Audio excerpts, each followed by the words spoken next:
ಹಾಲಿ ಹಾಗೂ ಮಾಜಿ ಶಾಸಕರಿಂದ ಗೋಮಾತೆ ಪೂಜೆ ಮಾಡಲಾಗಿದೆ. ದೀಪಾವಳಿ ಹಬ್ಬದ ಹಿನ್ನೆಲೆ ಶಾಸಕರಿಂದ ಗೋವಿನ ಪೂಜೆ ಮಾಡಲಾಯಿತು.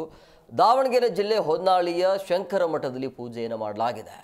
ಶಾಸಕ ಶಾಂತನಗೌಡ, ಮಾಜಿ ಶಾಸಕರಾಗಿರುವಂಥ ರೇಣುಕಾಚಾರ್ಯ ಭಾಗಿಯಾಗಿದ್ದರು. ಭಾರತೀಯ ಗೋರಕ್ಷಾ ಪರಿಷತ್ ವತಿಯಿಂದ ಈ ಒಂದು ಆಯೋಜನೆ ಪ್ರತಿ ವರ್ಷ ದೀಪಾವಳಿಯದಂದು ನಡೆಯುವಂಥ ಗೋಪೂಜೆ ಇದು. ಈ ವರ್ಷವೂ ಕೂಡ ಗೋಪೂಜೆ ಮಾಡಲಾಗಿದೆ. ಹಾಲಿ ಹಾಗೂ ಮಾಜಿ ಶಾಸಕರಿಂದ ನಡೆದಿರುವಂಥ ಗೋಮಾತೆಯ ಪೂಜೆ. ಸೊ ದೀಪಾವಳಿ ಹಬ್ಬದ ಪ್ರಯುಕ್ತವಾಗಿ ಶಾಸಕರಿಂದ ಗೋವಿನ ಪೂಜೆ ಮಾಡಲಾಗಿದೆ.